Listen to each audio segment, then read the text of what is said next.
Tune in to Sports 360 with Ahmed Hamad.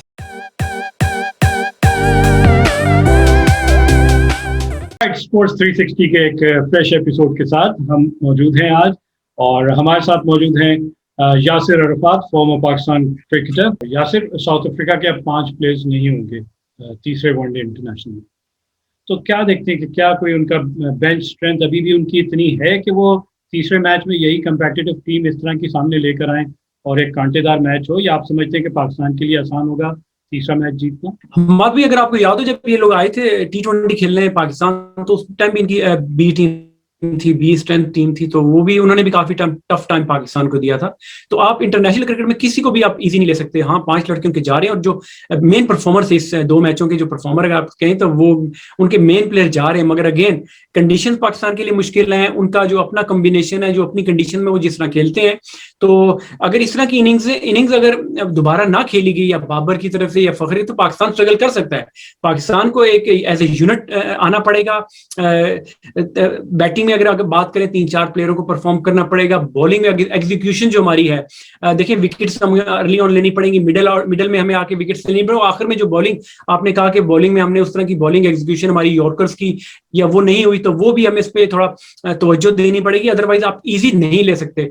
Stake पे है, फिर आपके जो पॉइंट्स हैं, जो आपने वो जो आईसीसी जो वर्ल्ड कप के लिए जो क्वालिफिकेशन है, वो आपके सर पर है। सीरीज जीत के जाएंगे, तो 2020 में जब ये जो लोग जा रहे होंगे, तो जब आप एक सीरीज जीते होते हैं इतनी बड़ी टॉप टीम के खिलाफ, तो आपका कॉन्फिडेंस वैसे ही हाई होता है। तो बिल्कुल सही।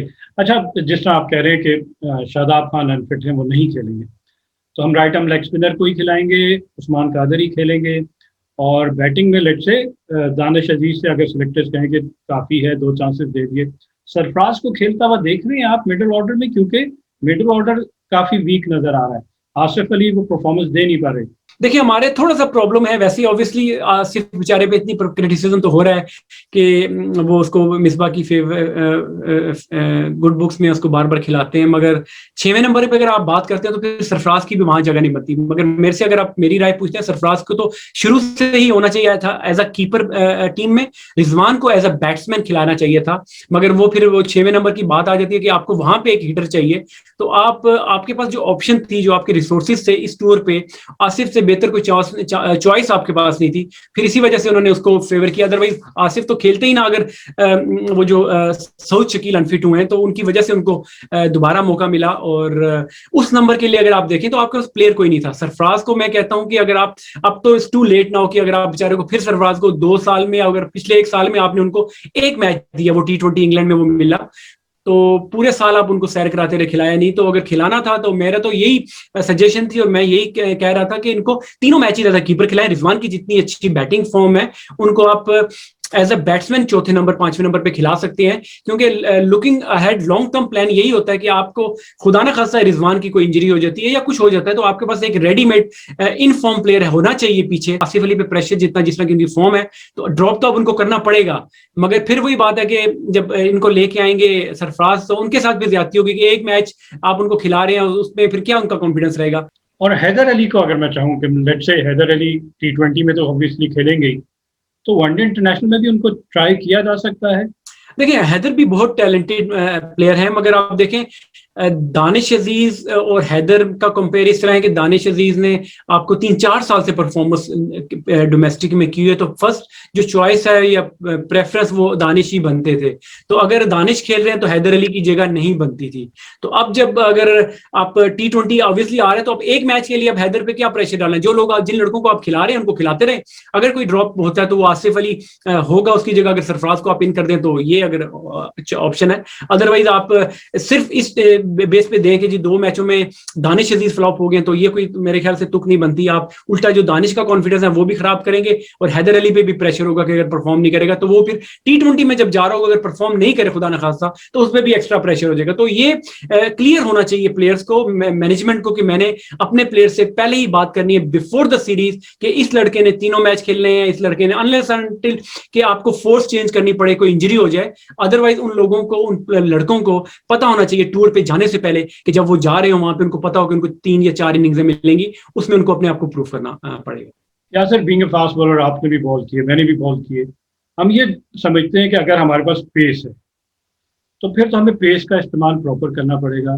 और मैं आकिब जावेद का एक इंटरव्यू सुन रहा था जिसमें उसने कहा कि अगर आप 150 प्लस या 150 अराउंड 150 की स्पीड से आप बॉल करते हैं तो आपको यॉर्कर ज़्यादा ट्राई करने चाहिए। आपको वैरायटी, तो वो बॉल करेगा चेंज ऑफ पेस जिसको अपनी पेस पे कॉन्फिडेंस ना हो। अगर मैं डेडली यॉर्कर्स कर रहा हूँ तो वहां पे तो बैट्समैन अनेबल हो जाता है कि वो शॉट खेले बड़ी। देखिए आपने पेस की बात की ना, तो मैं तो इस चीज से हैरान हूं कि 150 तो हमारा कोई बॉलर कर ही नहीं रहा। ठीक है, 150 की जब बात करते हैं तो it should be average speed 150 तो कोई टच भी नहीं कर रहा। मैक्सिमम कोई जा रहा है तो 146 147 पे जा रहा है, वो भी स्पेल में एक या दो बॉलें हो रही हैं। एवरेज स्पीड अगर आप उनकी निकाले 140। अच्छा, 140 पे जब आप बॉल कर रहे हैं तो 140 तो तकरीबन हर बॉलर कर रहा है। एक्सप्रेस तो इसको आप नहीं कह सकते, it's just a fast bowling, medium fast या फास्ट बॉलिंग कह सकते हैं। एक्सप्रेस पेस वो होती है कि आप कंटिन्यूसली 150 टच करें और उससे ऊपर आप बॉलिंग कर रहे हो, तो उसके बाद आप कहते हैं कि यार मैं यॉर्कर मार रहा हूं तो मेरी एग्जीक्यूशन है जो परफेक्ट होगी तो मैं सक्सेसफुल होगा।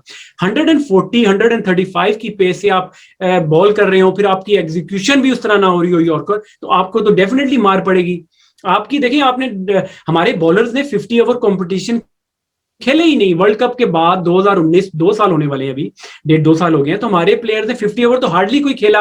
अगर खेला भी है तो जिम्बाब्वे या बांग्लादेश जैसी टीमों के खिलाफ खेला होगा।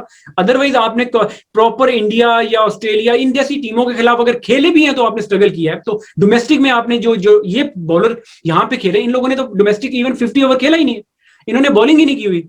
तो ये मैं इसीलिए बात ये कर रहा था कि जब आप प्लेयर्स को पिक करते हैं तो आप देखें तो सही कि उन्होंने फर्स्ट क्लास भी खेली है या 50 ओवर खेली है कि नहीं खेली। आप जिस सिर्फ इस बात पे कि जी पेस है इनके पास, तो इस बेसिस पे अगर आप प्लेयरों को खिला रहे हैं, पिक कर रहे हैं और वो पेस उतनी भी नहीं है, या तो आप मानने वाली बात हो ना कि इन्होंने वो कहते हैं ना फट्टे चक दिए हैं कि तबाही मचा दी, हेलमेट में मार रहे हैं लोगों के, बाउंसर्स पे बाउंसर मार रहे हैं, कोई ऐसी चीज कर रहे हो ना कि तो बंदा कहता है 140 ये कोई एक्सप्रेस पेस नहीं होती। दो ऐसे प्लेयर्स हैं कि जिनका हमने या तो खुद से ही डिसाइड कर लिया है कि उनका करियर खत्म हो चुका है। मैं फास्ट बॉलर्स की बात करूं तो वहाब रियाज। अभी हम एक्सप्रेस पेस की बात कर रहे हैं तो जो लॉट इस वक्त खेल रही है मेरे ख्याल में वहाब रियाज अभी भी उनसे तेज है। और डेथ में वहाब रियाज की यॉर्कर्स वाकई डेडली हैं। और बैट्समैन जिसकी मैं बात करूं जिसको हमने फिर इग्नोर किया वो है शोएब मलिक। या तो आप प्रेस कॉन्फ्रेंस करें और बताएं कि इन दोनों का कैरियर खत्म हो गया, अब हम इनको कंसिडर नहीं करेंगे, या इनको बता दें कि यार ये लास्ट वर्ल्ड कप आप खेल रहे हैं, आप उसके बाद खुद ही रिटायरमेंट का ऐलान करें। तो आपके जहन में बार बार ये आता है कि शोएब मलिक भी अभी खेल सकता है पाकिस्तान के लिए, वहाब रियाज भी खेल सकता है, तो क्यों नहीं इनसे फायदा उठाया जा रहा अभी तक। हमारे भाई उन्होंने प्रेस कॉन्फ्रेंस तो की है, उसमें बताया कि किसी के लिए दरवाजे बंद नहीं हुए, सबके लिए अवेलेबल है, बल्कि आप भी खेल सकते हैं अगर आप प्लान करना पड़ेगा। नहीं तो इसी तरह ही है कि उन्होंने बोला यही है कि देखिए इनकी करंट फॉर्म इतनी अच्छी नहीं है। वहां की बात करें, इवन शोएब मलिक की भी बात करें, यू नेवर नो कि अब इंडिया में जिस तरह वर्ल्ड कप हो रहा है वहां पे रिवर्स होता है, आपको एक्सपीरियंस प्लेयर चाहिए होते हैं जो स्पिन को अच्छा मिडल में खेले, तो इनमें क्वालिटी तो है ऑब्वियसली, मगर वो जो करंट फॉर्म उनकी है पीएसएल में भी अगर आप उनकी परफॉर्मेंस देखें तो इन प्लेयर्स अगर ये परफॉर्म करें तो ये कैसे बाहर बैठ सकते हैं। मोहम्मद वसीम जो चीफ सेलेक्टर, उन्होंने यही कहा है कि इन लोगों को अपने काम करना पड़ेगा अपनी परफॉर्मेंस पे। फिटनेस तो ऑब्वियसली उनकी अच्छी है, मगर जब वहाब रियाज खेल रहे हैं उनके पास पेस है, एक्सपीरियंस है, क्योंकि देखिए आप एक्सपीरियंस का कोई नेमल बदल नहीं है। तो देखिए अभी आपके पास वर्ल्ड कप से पहले 20 मैचेस हैं T20 के, जिसमें आपके पास सबसे जो हल्की सीरीज है वो मेरे ख्याल से आपने आयरलैंड के खिलाफ कुछ खेलनी है या बांग्लादेश के खिलाफ खेलनी है, उसके अलावा आपने इंग्लैंड, न्यूजीलैंड और ये जो भी साउथ अफ्रीका के खिलाफ आप खेल रहे हैं, तो आपके पास टफ मैचेस हैं। तो आप अगर आप जो जिन प्लेयर्स को आप खिला रहे हैं अगर वो परफॉर्म नहीं करेंगे, स्ट्रगल करेंगे, तो अल्टीमेटली फिर उनको उन्हीं पे जाना पड़ेगा जो वर्ल्ड कप से पहले एक्सपीरियंस प्लेयर जिस तरह हमेशा होता हुआ है, वो लोग फिर दोबारा आ जाएंगे। अभी तो इन्हीं को लोगों को मौका दे रहे हैं जो लोग परफॉर्म करें, जिनका कहा जाता है कि ये यंग फ्रेश ब्लड है, फ्रेश लेग्स हैं और इस तरह की बातें करते हैं, तो अभी इन्हीं के साथ जाएंगे। अनलेस अनटिल ये परफॉर्म नहीं करते तो फिर उनको फिर वही एक्सपीरियंस पे जाना पड़ेगा। अच्छा, अवे टूर्स में हमने देखा कि क्योंकि इस दफ़ा एक्सटेंडेड स्क्वाड भी है हमारा, शर्जील खान वहीं पे है, मोहम्मद हफीज भी वहीं पे, तो क्या पाकिस्तान इनकी सर्विसेज से लास्ट वनडे में फ़ायदा उठा सकता है कि शर्जील और फ़खर दोनों बहुत अच्छी फॉर्म में, दोनों ओपन कर लें, फिर इमामुल हक या बाबर आजम, फिर इमामुल हक, तो हम मिडिल ऑर्डर में जो हमारा थोड़ा इशू आ रहा है कि बिल्कुल लीन है, मिडिल ऑर्डर स्कोर नहीं करी, तो थोड़ा इसको शफल करके एडजस्ट की जा सकती है टीम। देखिए रियलिस्टिकली तो नहीं हो सकता, क्योंकि हफीज विलिंग तो है खेलने के लिए, मगर उन्होंने भी 50 ओवर खेली नहीं है। मगर अगर आप मेरे से पूछे, मैं भी यही चाहूंगा कि यार जितना एक्सपीरियंस हफीज का है और जिस तरह की फॉर्म उनकी लगी हुई है तो वो भी खेले। फास्ट बॉलिंग टैलेंट अगर हम पाकिस्तान की बात करें तो हमने देखा कि पिछले 2 साल में हमने कहा कि हमारे पास नसीम शाह भी आ गया, हसनैन भी आ गए, हारिस रऊफ भी हैं। हम बड़े कॉन्फिडेंट हो गए कि हमारे पास ऐसे बॉलर्स आ गए कि जो हम अगले 5 से 8 साल इनके साथ खेल सकेंगे। लेकिन नजर आया जब खिलाया इंटरनेशनल क्रिकेट तो बहुत डिफरेंस नजर आया कि अभी भी इनको बहुत मेहनत की जरूरत है। रॉ है बिल्कुल, ऑल्दो के पेस है, पेस कंसिस्टेंट नहीं है, जिस तरह कि अभी आपने कहा कि 150 क्लिक रेगुलर नहीं करते, 140 एवरेज बॉल है। तो अभी भी हमें मजीद और फास्ट बॉलर्स की तलाश जारी रखनी पड़ेगी, या ये जो मिल गया है इनको ग्रूम किया जाए? देखिए, ये एक लॉन्ग प्रोसेस है। आप लकी इन द पास्ट इस तरह रहे कि आपका जो जिसको बिला वजह इन्होंने बोला है नई रिजीम ने कि जी वो सिस्टम आपका बहुत खराब है जिसकी वजह से प्लेयर नहीं आ रहे, उसी सिस्टम की वजह से हमारे एक बैटरी ऑफ फास्ट बॉलर्स हमें मिलती रही और आते रहे लोग, स्पिनर्स आपके, मिस्ट्री बॉलर्स आपके आते रहे, आपके पास आउटस्टैंडिंग बैट्समैन आते रहे, उसी सिस्टम के थ्रू आए। उसी क्लब क्रिकेट, उसी first class cricket, departmental cricket से ही आप दुनिया की नंबर 1 टीम बने। तो उसको इन्होंने बिल्कुल आते साथ ही इनको लपेट के साइड पे कर दिया और अपना नया सिस्टम लेके आ रहे हैं। अभी तक वो स्ट्रगल कर रहे हैं कि हम उनको समझ नहीं आ रही, अभी वो हर तरीके से उसको डिफेंड करने की कोशिश करें, मगर वो बात बनती नहीं है। हम लोग बिल्कुल गलत ट्रैक पे चल पड़े हैं। मैं एग्जांपल आपको यहाँ पे इंडिया की इसलिए दूंगा कि आप इंडिया मद्रास रबर फैक्ट्री के नाम से जो उन्होंने 1987 में लगाई थी, जो 35 साल पहले इन्होंने लगाई थी, जिसको हेड डेनिस लिली किया करते थे। तो इन्वेस्टमेंट इस चीज को कहा जाता है। अब जाके 2012 में गेलन मैग्रा को उसका इंचार्ज, उसका जो हेड बनाया हुआ, वो उनको लुक आफ्टर कर रहे हैं।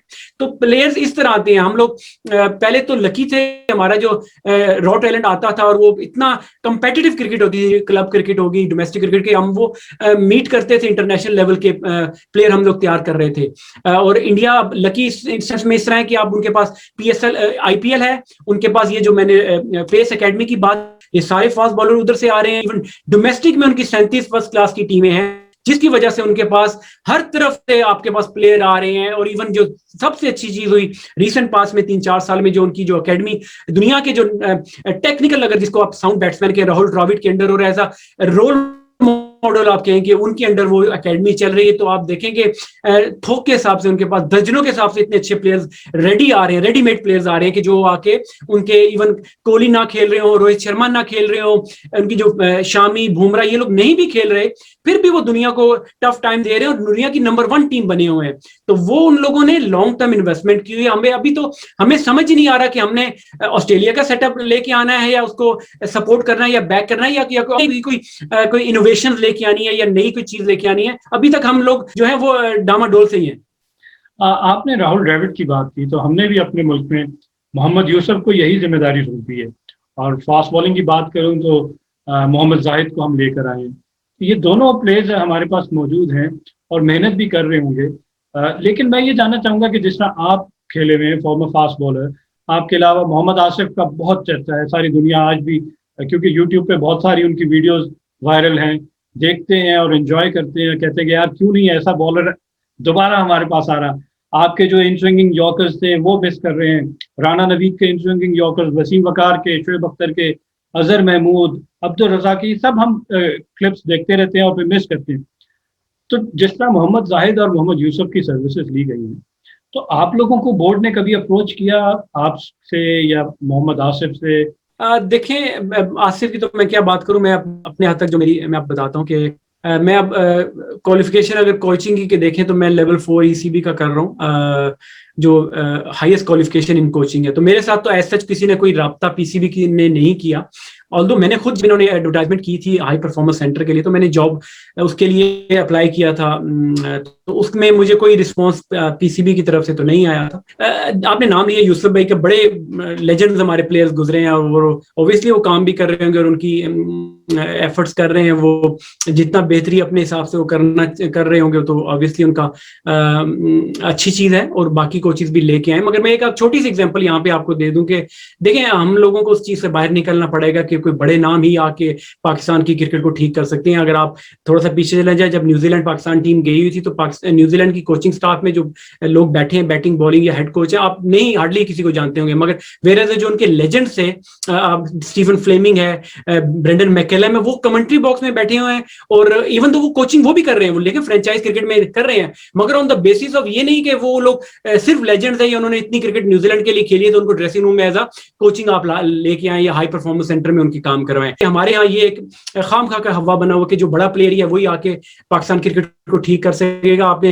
हॉकी की एग्जांपल देखी होगी, हम बड़े बड़े नाम हमारे ओलंपियन हमारे हैं, मगर वो इसी चक्कर में अभी भी वो आते हैं। हम लोग 1960-70 की हॉकी इसीलिए अभी भी खेल रहे हैं क्योंकि हमने जिद्दत या इनोवेशन नहीं लेके नहीं आई, दुनिया आगे चलेगी। हम लोग अभी तक वो 1960-70 के वर्ल्ड कप की बात कर रहे होते हैं, ओलंपिक्स की बात कर रहे हैं, मगर अब ये है कि क्रिकेट भी चेंज होगी, हॉकी भी चेंज होगी, बाकी स्पोर्ट भी चेंज होगी, तो आपको दुनिया के साथ चलना पड़ेगा। अगर आप नहीं चलेंगे तो आप फिर स्ट्रगल ही करेंगे। आपकी पोजीशन स्टैंडिंग्स आपके सामने, आईसीसी में पाकिस्तान की जो स्टैंडिंग्स आपके सामने।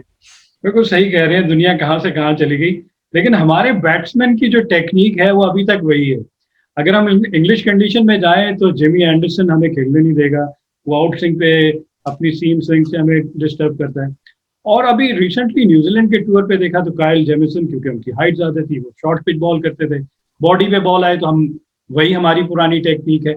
और सेम अभी इस टूर पे देख लें, एनरिक नोकिया जो आपको यहाँ थ्रोट पे बॉल लेकर आ रहे हैं, बॉडी पे टेम्प्ट कर रहे हैं, तो हम क्यों नहीं इस पे, क्योंकि अब इतनी एडवांस हो गई क्रिकेट, बॉलिंग मशीन से क्यों नहीं प्रैक्टिस करते कि अगर बॉडी पे इस पेस से बॉल आएगा तो मैं वल्नरेबल ना हूँ। हमारे मैं आप देखिए, ये बड़ी ही लॉन्ग प्रोसेस होता है, ओवरनाइट आके प्लेयर्स कभी भी परफॉर्म नहीं करते। आप कोई प्लेयर को आप पिक करें जिसका एक्सपीरियंस ही डोमेस्टिक का नहीं है। और दूसरा, हमारे डोमेस्टिक में बड़ा काम होने वाला है। हमारी जो बेसिक्स जो है ना, आप देखें हमारे कुछ प्लेयर ऐसे इंटरनेशनल लेवल पे खेल रहे हैं तो उनको पता नहीं होता कि जब रनिंग बिटवीन द विकेट कर रहे हैं तो आपने बैट भागते हुए कौन से हाथ में रखना है, वो आपको। बिल्कुल सही कह रहे हैं। हिस्टोरिक इनिंग खेली फखर जमान ने, 193 स्कोर किया, हर्षल गिब्स का रिकॉर्ड भी तोड़ा। लेकिन वो गेम अवेयरनेस की बात करूंगा, अभी आपने कहा कि रनिंग के दौरान बैट के साथ में होना चाहिए, तो वो जो रन आउट हुए वो अपने इसी मेरे ख्याल से फॉल्ट की वजह से हुए कि ऑल्दो के बॉल गया था मिड ऑन पे, और जब वो दूसरा रन लेके वापस आ रहे थे तो बिल्कुल ब्लाइंड थे, उनके राइट हैंड पे बैट था और वो उसको आखिरी मोमेंट में उन्हें पता चला कि बॉल उनकी तरफ आ रही। अगर लेफ्ट हैंड में होता तो एटलीस्ट उनको कुछ आइडिया हो रहा होता। तो ये वही गेम अवेयरनेस की बात है। एनीवेज, जबरदस्त इनिंग खेले फखर जमान। और क्या प्रेडिक्ट करेंगे कि लास्ट मैच जो खेला जाएगा, अभी तो 1-1 सीरीज बराबर है, तो किसको देख रहे हैं आप, कौन सी टीम जीतेगी? देखिए, पाकिस्तान जिस तरह क्रिकेट पहला मैच भी शुरू में जब बुरा खेल रहा था और फिर बाद में कमबैक किया और क्लोज जाके मैच जीता, बड़ा अच्छा उनको कॉन्फिडेंस भी मिला और अगले मैच में भी बड़ा अच्छा खेला, ऑल्दो आखिर में जाके हार गए। मगर ये है कि कॉन्फिडेंस ऑब्वियसली हाई होगा हमारी टीम का, प्लेयर्स का, और उनके जो 5 प्लेयर के जाने की वजह से भी पाकिस्तान के जो, जिस तरह नोकिया ने जिस तरह मेन हमारी बैटिंग दोनों मैचों में उन्होंने 4 और 3 आउट किया, बैटिंग उड़ा दी। तो अगर वो जब नहीं होंगे तो एक कॉन्फिडेंस ऑब्वियसली हमारे बैट्समैनों और प्लेयर्स पे होगा। देखिए, फखर जमान की इनिंग्स ने हमें यह बता दिया कि अगर आप दिलेर होकर खेलेंगे तो कोई बॉलर आपके सामने बड़ा बॉलर नहीं है। आपको अपनी एबिलिटीज को बैक करना पड़ता है। हाँ, शॉर्ट पिच बॉल आएगी, पेस के साथ आएगी, तो आपको थोड़ा दिलेर होके तो खुल के शॉट, हाफ कॉक नहीं खेलेंगे कि आप डबल माइंडेड, आप खुल के शॉट भी नहीं खेल रहे, सेंटर में कैच पकड़ा रहे हैं, अगर मार रहे हैं तो फिर पूरी शॉट मार रहे हैं। बिल्कुल फियरलेस और जो फ्रीडम के साथ जो क्रिकेट खेली जाती है वो फखर जमान ने कल दिखाया। और एक और चीज मैं यहाँ मेंशन करूंगा, बेसिक्स जो बैटिंग की वही यही है कि आपने जब 50 ओवर या आप टेस्ट क्रिकेट खेल रहे होते हैं तो बैट्समैन, एज अ बैट्समैन, जब तक आप विकेट पे थोड़ा स्टे नहीं करते अर्ली ऑन, तब तक आप बड़ी इनिंग्स नहीं खेल सकते। और ये फखर जमान की इनिंग ने प्रूव करके दिखाया कि अगर आप शुरू में थोड़ा सेंसिबल खेलें, विकेट पे स्टे करें, आइडिया लें बाउंस का, स्विंग का, उसके बाद खेलें, तो आप एक ओवर में 3-3 छक्के या 4-4 चौके भी मार सकते हैं और आप बड़ी इनिंग्स भी खेल सकते हैं। तो एक बेसिक है जो कि बाकी प्लेयर्स को, मैंने जिस तरह पहले बात की कि कॉन्फिडेंस आएगा कि फखर जमान अगर इस तरह की इतने प्रेशर के बाद इतनी अच्छी इनिंग खेल सकते हैं तो व्हाई नॉट अस। तो वो बाकी लड़कों के लिए भी बड़ा अच्छा है। तो फखर जमान के फॉर्म में आना पाकिस्तान के लिए बड़ा अच्छा है और बाकी प्लेयर्स के लिए बड़ा अच्छा मैसेज है। राइट, बहुत बहुत शुक्रिया यासिर अरफात, आपने हमें वक्त दिया स्पोर्ट्स 360 में। ऑब्वियसली जैसे ही सीरीज खत्म होती है तो आपके साथ दोबारा इस पे एक कॉम्प्रिहेंसिव शो करेंगे। बहुत शुक्रिया। हमारे साथ मौजूद थे Yasir Arafat, farmer test cricketer, और अपनी राय से आगाह किया। देखते हैं कि पाकिस्तान तीसरा मैच जीतता है और सीरीज में कामयाबी हासिल करता है, अपनी रैंकिंग को इम्प्रूव करता है। उम्मीद इसी के साथ, तब तक के लिए अल्लाह हाफ़िज़। Keep on watching Sports 360 with Ahmed Hamad for latest news, views, and interviews of sports personalities from around the world.